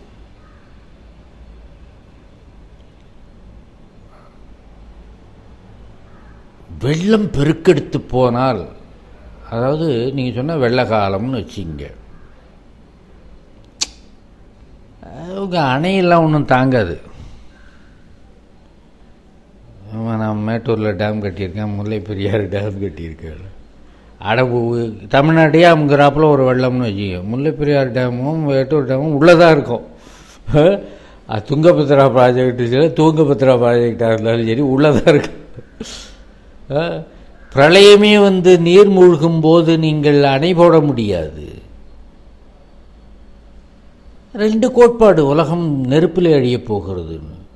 அப்படி ஒரு வடவாமுகாக்னி என்ற அக்னி உலகத்தை அழிக்க போகிறதுன்னு கோட்பாடு சொல்கிறீங்களே, அந்த கோட்பாடு என்ன? அப்படியெல்லாம் கொஞ்சம் ரொம்ப சூடாக இருக்குது, நான் கொஞ்சம் நிழலாக இருக்கிற இடத்துக்கு போய் உட்காந்துக்கிறேன், அதுக்கும் சரியில்லை. இன்னொரு கோட்பாடு நான் சொல்கிறேன், தானே வந்த புயல் தானே வந்தது, அதை போல் ஏதாவது ஒரு புயல் வந்ததுன்னு வச்சுக்கோங்க, அள்ளிட்டு போயிடும் எல்லாத்தையும். இதெல்லாம் மனித சக்தியினால் நீங்கள் அடக்க முடியாது. வந்த பிறகு நீங்கள் நிவாரணம் தான் பேசிக்கலாமே தவிர, இல்லை புயலை தடுக்கும் அம்மை வந்ததுன்னா அம்மை நோய் தடுக்கிறதுக்காக நீங்கள் ஊசி போட்டு போகலாம். நீங்கள் என்ன கடலுக்காக போய் ஊசி போட முடியும்? இனிமேல் இந்த புயல்லாம் வரக்கூடாது, இத்தனை ஏரியாவில் நான் கொஞ்சம் மருந்து போட்டிருக்கேன், புயல்லாம் வந்துடாது, இதெல்லாம் உங்கள் சக்தி இல்லை பாருங்கிற. அதில் இன்னொரு கருத்து, இந்த 3ஐயும் சொல்லிட்டு, இதை போல தான் எங்கள் கூடகாரத்து துஞ்சிய மாறன் வழுதி யுத்தகாலத்தில் போனால் இந்த பிரளய வெள்ளம் வந்தாப்புல நீங்கள் யாரும் படிக்க முடியாது. பிரளய காலத்தில் நெருப்பு வடவாமுகாக்கு அழிக்கிறதே அதை போல் ஒரு ஆள் மிச்சப்பட மாட்டீங்க. புயல் பெரும்புயல் காலத்திலே எப்படி நாசமாக போடுதோ அதை போல் புயல் பூந்தாப்புல தான் இவன் யுத்தகாலத்தில் பூந்தாப்புல. அப்படிப்பட்ட கோபம் உள்ளவர். அவற்றோரன்ன சினப்போர் வழுதி, அதை அந்த புயலைப் போல அந்த வெள்ளத்தை போன்றவன். ஏன் 2-3 சொன்னீங்க? ஒன்று சொன்னாங்க, பிரளய காலம் போலன்னு ஒரே வார்த்தையில் சொல்லியிருக்கலாம்ல, இதே 3ஆ பிரித்து. இல்லைப்பா, அப்புறம் நடக்கிறதையும் யோசிக்கணும்ல. பிரளயம் வந்துடுச்சுன்னா அதோட தீர்ந்தே போச்சு, இவனும் தான் சேர்ந்து போயிடுவான். பிரளயம்னு எப்படி நான் ஒரு வார்த்தையில் சொல்ல முடியும்? இந்த அழிவுக்கு 2 வகையான அழிவு பற்றிய பழமொழி நம்ம நாட்டில் இருக்குது. இந்த பாட்டை வச்சு தான் வந்திருக்குன்னு நினைக்கிறேன். வெள்ளம் புகுந்த காடு, நெருப்பு புகுந்த காடு கிராமத்தில் சொல்லுவாங்க. அவன் என்ன கொஞ்சம் வந்தான்னா வெள்ளம் புகுந்த காடாட்டம்பாங்க. இந்த வெள்ளம் புகுந்த காடும் காட்டை அழிக்கும். காடுங்கிறது அவங்க புன்சை நிலத்தை சொல்கிறது. காடு கழனிம்பாங்க. கழனி என்பது நன்சை நிலம், காடுங்கிறது புன்சை நிலம். அதாவது துவரை தானியங்கள்லாம் விளையுது. அது வெள்ளம் புகுந்தன்னா, வெள்ளம் புகுந்து அழிச்சிச்சின்னு வச்சிங்க, எல்லாம் அழுகிடும். வெள்ளம் வடிஞ்சப்புறமும் அழுகணும் தான். அது மட்டுமல்ல, அந்த காட்டில் அந்த இடத்துல அடுத்த வருஷம் விவசாயம் பண்ண முடியாது. 2-3 வருஷம் ஆகணும். உடனடியாக விவசாயம் பண்ண முடியாது. நெருப்பு புகுந்த காடு, இதே புன்சை தானியத்திலையோ நன்சையிலையோ நெருப்பு பற்றிக்கிச்சு. எல்லாம் வயல் விளைஞ்சிருக்கு, முற்றி நெத்தாக இருக்குது, ஓரத்தில் நெருப்பு வச்சுட்டு விட்டான். பட்டு பட்டு பட்டு பட்டுன்னு எல்லாம் நெல்லெல்லாம் பொறியாயிடும், எரிஞ்சிடும். இப்போ என்ன சொல்கிறீங்கன்னா ஒன்றுமே இல்லை, 10 நாளில் திருப்பியும் விவசாயம் பண்ணலாம். நிலம் கெடாது. நெருப்பு புகுந்த காட்டில் நிலம் கெடாது, நீர் புகுந்த காட்டில் நிலம் கெடும். இதுதான் தத்துவமே. ஏன்னா மண்ணை அழுக வச்சிடும் அதிகமான தண்ணி. ஆனால் நெருப்பு மேலே மட்டும்தான் இதாகுமே தவிர சூடு தான் ஆக்கும். கருப்பாக இருக்கும் நிலம், உழுதம்னா சரியாப்படும். அதை போல சில பகைவர்களுக்கு நீ அழிவை உண்டாக்குவாய், ஆனால் அந்த அழிவு அவர்களுக்கு நல்லதாக வந்துடும். அப்புறம் நீ காரணியம் பண்ணிடுவ. சில பேரை தண்ணி புகுந்த காடாட்டம் காரணியமே பண்ண மாட்டேன். அடுத்தது பாதி அழித்தும் விடும், முழுதும் அழித்தும் விடும். அதுதான் புயல் புகுந்தது. புயல் பாதி அழிக்கும்.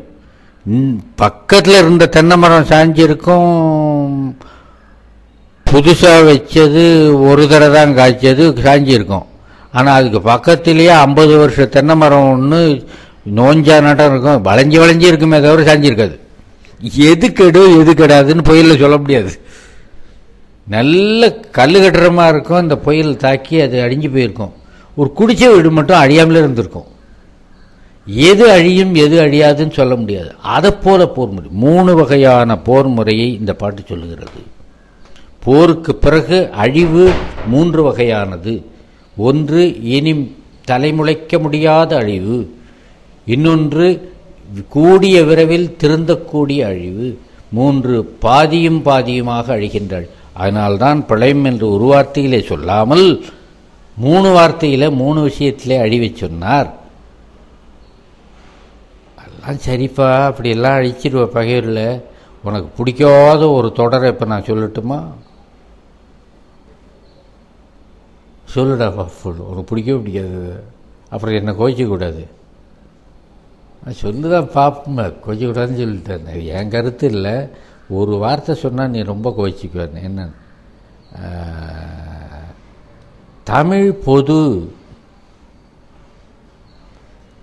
தமிழ் பொது அப்படின்னா என்னடா அர்த்தம்னா, இல்லை தமிழ்நாடு மூவேந்தருக்கும் பொதுவானதுன்னு சொன்னான். ஒத்தப்படவாடலாம்.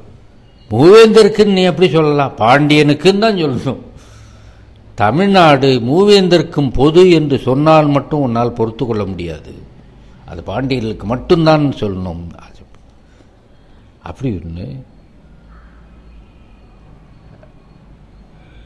கொண்டி வேண்டுவன் ஆயின் கொள்க என கொடுத்த மன்னர் நடுக்கற்றனரே.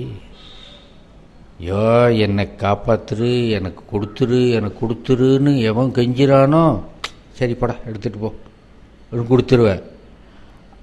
அவங்க நிம்மதியாக இருக்கலாம். அப்படி வந்து கெஞ்சி கேட்காதவர்கள், அதான் யுத்தமே பண்ணுறதில்ல. நீ அரசனாக வந்த உடனே இதே பக்கத்து நாட்டு அரசெல்லாம் வந்து ராஜா ராஜா என் நாட்டை நானே வச்சுட்டு ஆண்டுக்கிட்டு இருக்கேன், நீ எப்படி சொல்லி அப்படி ஆள்ற அப்படின்னு முன்னாடியே சொல்லிட்டு போயிடணும். இல்லைன்னு யாராருக்கு உன்னிடம் வரவில்லையோ அவர்களையெல்லாம் நீ அழித்து நொறுக்காமல் இருக்க மாட்டான். அவர்களாக வந்து கேட்டு யாசித்து தான் அவன் நாட்டை அவன் வைத்து கொள்ள வேண்டும். உன்னுடைய கருணை பெரிய கருணை. ஒரு அற்புதமாக ஒரு ஓமை சொல்கிறாரு. செம்புற்று ஈசல் போல ஒரு பகல் வாழ்க்கைக்கு உலமருவோர் அழியிழந்தோரே. சிதலை அரிது முயன்று எடுத்த செம்புற்று ஈசல் போல. பாவம், கரையான் ஒவ்வொரு மண்ணாக எடுத்து வாய் எச்சில் வச்சு அப்படியே கட்டி இவ்வளோ பெரிய புத்து கட்டிடுது. அது என்ன, அந்த புத்து ஒரு பெரிய மழை பெஞ்சது கரைஞ்சி போச்சு. இது கட்டணத்துக்கு எவ்வளோ நாள் கவலைப்பட்டது. ஒரு மழை ஏன் அப்படி ஆச்சு? அதிர்ஷ்டம் இல்லை. உன்னுடைய கடைக்கண் பார்வைப்படும் அதிர்ஷ்டம் இல்லாதவர்களாக இந்த கரையாங்கட்டின வீடாட்டம் தான். அவன் நாடெல்லாம் அழிஞ்சு போயிடும். ஒரே ஒரு மழை நீ ஒரு தடவை போடி இல்லை போதும் என்று ஒரு அற்புதமான உவமையை சொல்லி இவனுடைய பேராற்றலுக்கு அவன் யாரோ தெரியல, ரொம்ப கூடகாரத்தை துஞ்சிய மாறன் வழுதியை பற்றி ரொம்ப பெரிய வரலாறுலாம் நமக்கு தெரியல. ஆனால் ஒன்றே ஒன்று தெரியுது, இவன் வடவரை வென்றான் என்று ஒரு பாட்டில் வரும். அந்த சேரன் செங்குட்டுவன் தான் வடநாட்டில் போய் வென்றார்கள். அதுலேயும் கூட நான் முதல்ல சொன்னது போல் ஒரு ஒரு சரியான கணக்கு போட்டு பார்க்கணும். என்னமோ வடநாட்டு அரசர்கள் அதெல்லாம் தென்னாட்டு அரசர்களுக்கு விரோதிகள் போலவே ஒரு இன்சிடெண்ட்டை வச்சு ஒரு நிகழ்ச்சியை வச்சு சொல்லிடக்கூடாது. ஏன் 2-3 இடங்கள் தான் வடவர்களோடு போர் செய்தான் என்று வருகிறதே தவிர மற்ற காலங்களில் நட்பாகத்தான் இருந்திருக்கார்கள் தான் அர்த்தம். எப்பவும் போரிட்டு கொண்டிருந்தார்கள் எங்கே இருக்கு உங்களுக்கு ஆதாரம்? அதனால நட்பு என்பதை நம்முடைய மன்னர்கள் விரும்பினார்கள்.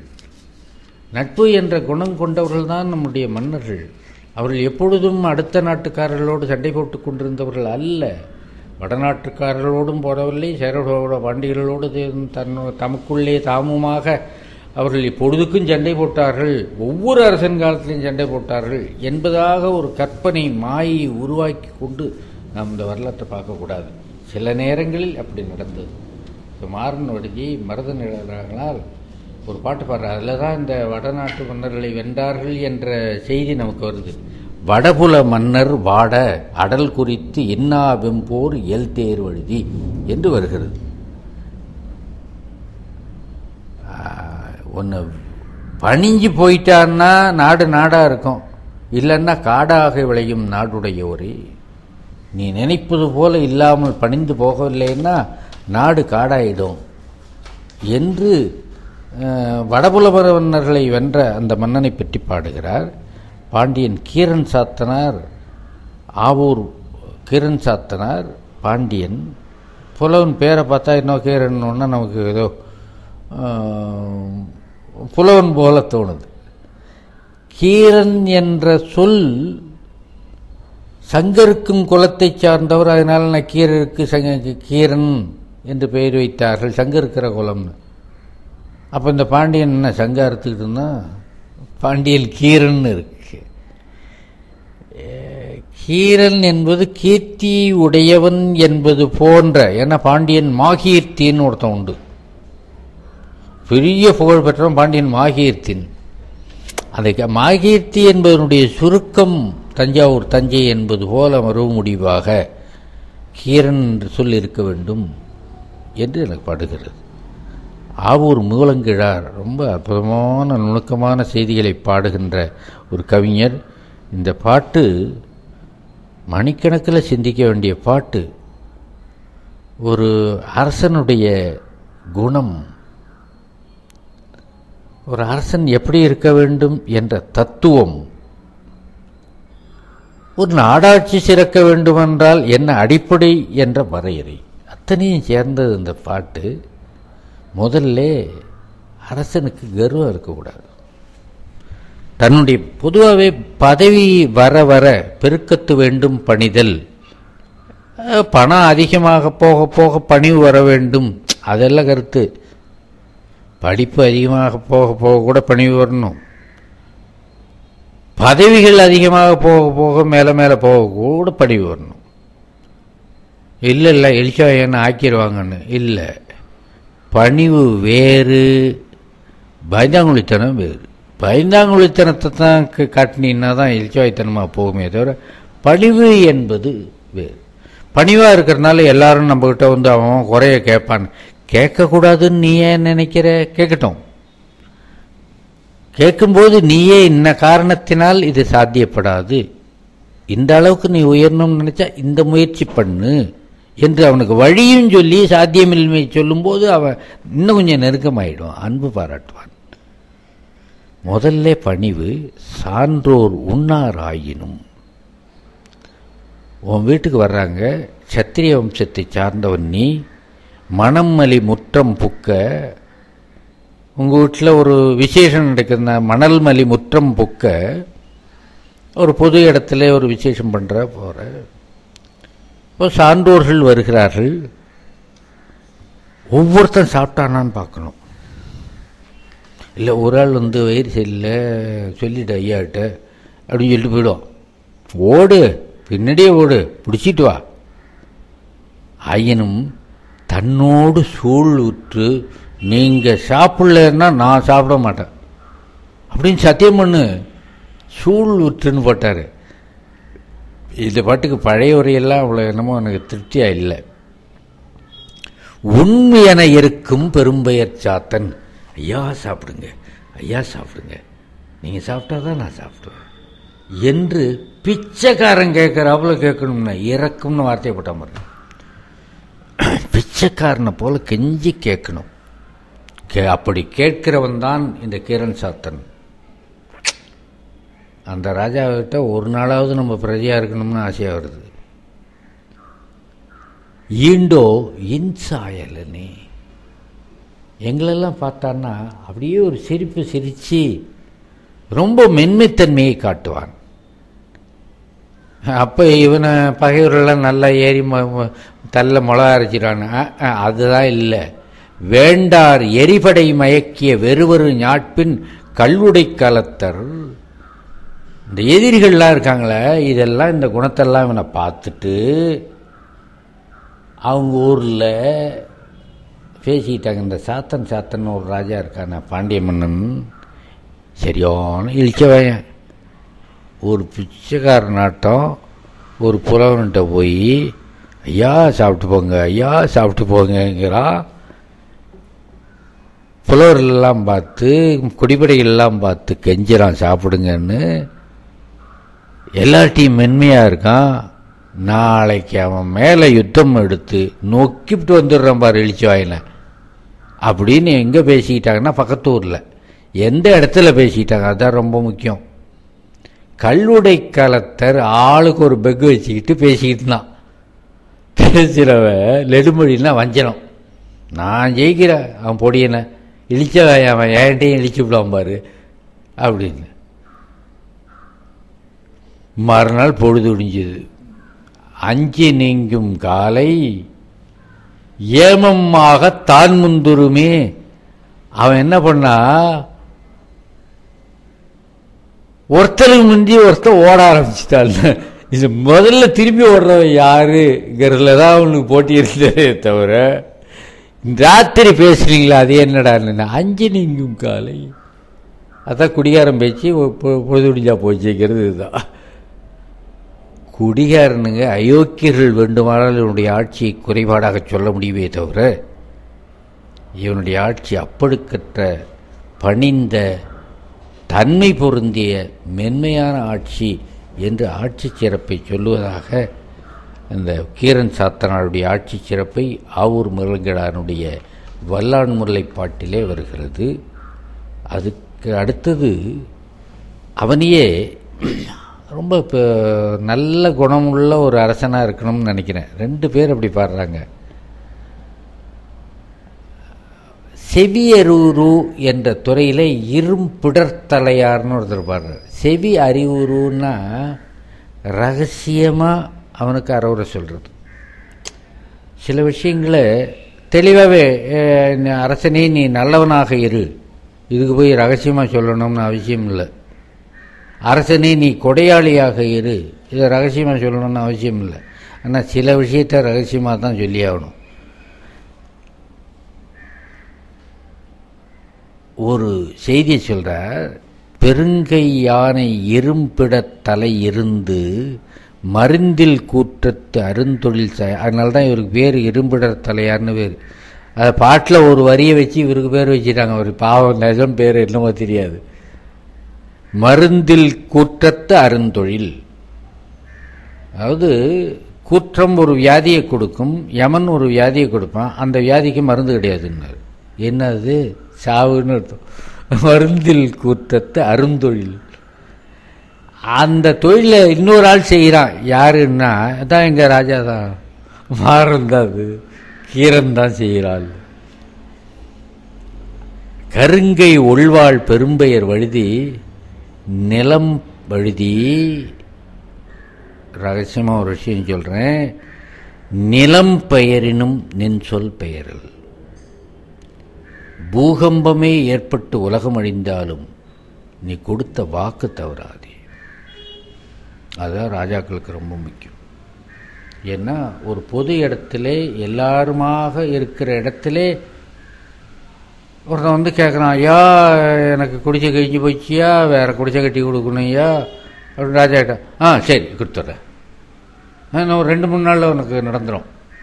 இப்போ இன்னொருத்தன் வரான், ஐயா என்ன பொண்ணுக்கு கல்யாணம் ஆகலையா, இப்போ கல்யாணத்துக்கு பணம் இல்லையா. சரி கஜானாவில் சொல்லி உனக்கு வந்து பொண்ணு கல்யாணத்துக்கான செலவெல்லாம் கொடுக்க சொல்லிடுறேன். இப்படி ஒரு 7 பேர்கிட்ட சொல்லிட்டு வீட்டில் வருவான், தூங்குவான், மறந்து போயிடும். யாருக்கு என்ன சொன்னோன்னு நினைப்ப வராது. இப்போ என்ன பெட்டிஷனாக எழுதி கொடுக்கறது, அப்படி அவர் ரொம்ப நினப்பு இருக்கணுங்கிறதா பெட்டிஷனாக எழுதி கொடுக்கறதுனால தான் அது எழுதி கொடுத்த இடத்துல கழிச்சு போடப்படுது. வாய் வார்த்தையில் நினப்பு வச்சிருந்து செய்யணும் அதை. இன்ன ஊருக்கு போனால் இன்னார் இன்னத்தை கேட்டான், இன்னார் இன்னத்தை கேட்டான் அப்படின்னா அந்த ஆளை ஏற்கனவே அவனுக்கு தெரிஞ்சிருக்கணும்.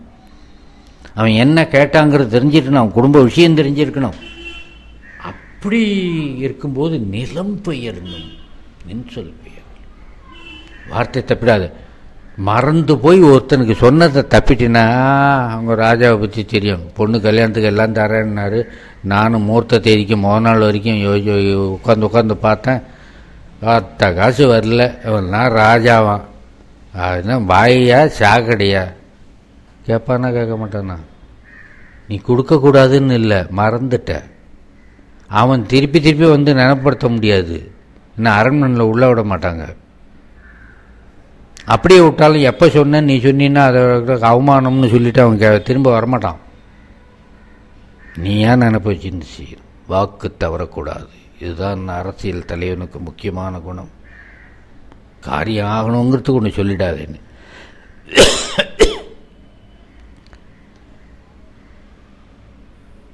இரவலர் உன்னை நோக்கி வருகிறார்கள். அவன் அப்படியே ஒன்றும் ஹெலிகாப்டரில் வந்து இறங்கிடல, ஊர் அல்ல, நடுவில் வர்ற வழியில் ஊர்கள் இல்லை, காடுகளில் வந்திருக்கான். உயவரிய நீர் அல்ல, வழியில் தண்ணி கூட இல்லாத இடத்தெல்லாம் தாண்டி தான் வந்திருக்கான். நீள் இடைய 100 மைல் நடந்து வந்திருக்கான், பல 100 மைல் நடந்து வந்திருக்கான். கஷ்டப்பட்டு தான் வர்றான். அவன் புலமைக்கு கொடுக்கறது ஒன்று, அவன் இங்கே வந்ததுக்கே போட்ட கஷ்டம் இருக்க அது கொடுக்கணும்.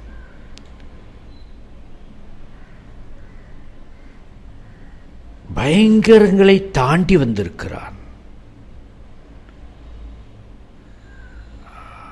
ஆர்லை கல்வர்கள் இருக்கிற இடம் இயற்கையாகவே அவன் எதுக்கோ அம்பை போட்டிருப்பான், நீ மாட்டிக்குவான். ஆபத்துக்கள் நிறைந்த இடம், எப்படி வருவதுன்னு தெரியாத இடம். இந்த கவலைன்னு சொன்னால், மனசு கவலைங்கிறது மட்டும்தான் நமக்கு தெரியும். கவலைன்னு சொன்னால் இப்படி போகிறது ஒரு வழி, இப்படி போகிறது ஒரு வழி. இந்த ஊர் போகிறதுக்கு இந்த வழியில் போகணுமா அந்த வழியில் போகணுமா, அங்கே ஆளே இருக்க மாட்டான். 4 நாள் நின்னா கூட அங்கே யாரும் இருக்க மாட்டான். யாரை கேட்கறது? ஒரு தடவை அப்படி போயிட்டு அந்த ஊரே இல்லைன்னு திரும்பி வந்து திருப்பி இன்னொரு தடவை போடும். இப்போ கை காட்டியிருக்கு, அந்த காலில் கை காட்டியிருக்காது. காட்டில் எப்படி கை காட்டியிருக்கோம்? காட்டு வழியிலையும் இருக்காது. அப்படின்னா எவ்வளோ சுற்றி நடந்து வந்திருக்கணும். நின் அசை வேட்கையின் இறையலர் வருவர். எல்லாம் எதுக்கு? அவன் பட்ட கஷ்டமெல்லாம் உன்கிட்ட வந்தால் கஷ்டம் தீரும் தானே வர்றான். ஆனால் நீ புரிந்து கொள்ளாமல்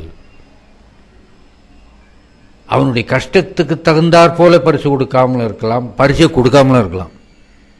சபிச்சிருவான். பாவப்பட்டவர்களுடைய சாபம்தான் உன்னுடைய அழிவுக்கு காரணம்.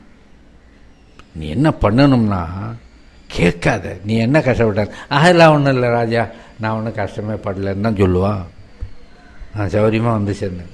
என்ன பயணம்லாம் சௌரியமாக இருந்ததா, என்ன வேறு ஏதாவது சொல்லிட போகிறான்னு பயந்துக்கிட்டே அப்படியே விடையை வைத்தே கேள்வி கேட்போம். பயணமெல்லாம் சௌரியமாக இருந்ததா? அப்படிலாம் ஒன்றும் சௌரியம் இல்லைங்க, என்ன பதில் சொல்ல முடியும். சௌரியமாக இருந்ததான்னு தானே கேட்குறான். அப்புறம் சௌரியமாக தான் இருந்ததுன்னு சொல்லி ஆகணும். விடையை வச்சு கேள்வி கேட்குற உலகம் எது? சௌரியப்படவில்லை, எத்தனையோ கஷ்டங்கள் பட்டு வந்திருக்கிறான். சௌரியமானு கேள்வி கேட்காத. பின்ன எப்படி தான் தெரிஞ்சுக்கிறதுன்னு முகத்தில் படி. அவன் முகத்தில் இருக்கிற சோகமெல்லாம் ஒரு கவிதை.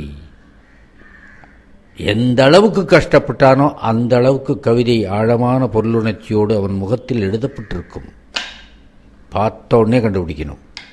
அப்பதான் நீ ராஜா, இல்லைன்னா வெறும் கோயா. அதை பார், பார்த்த உடனே இன்னொன்னும் கண்டுபிடி, எந்த அளவுக்கு அவன் தரித்திரமானவன். அப்படி மேலையும் கீழே அப்படி பார். 1 மாசம் ஆயிருக்கும் அவன் சோறு தின்னு, தழையும் இழையும் எந்தையாவது தின்னுவிட்டு பாவம் வந்திருக்கான்.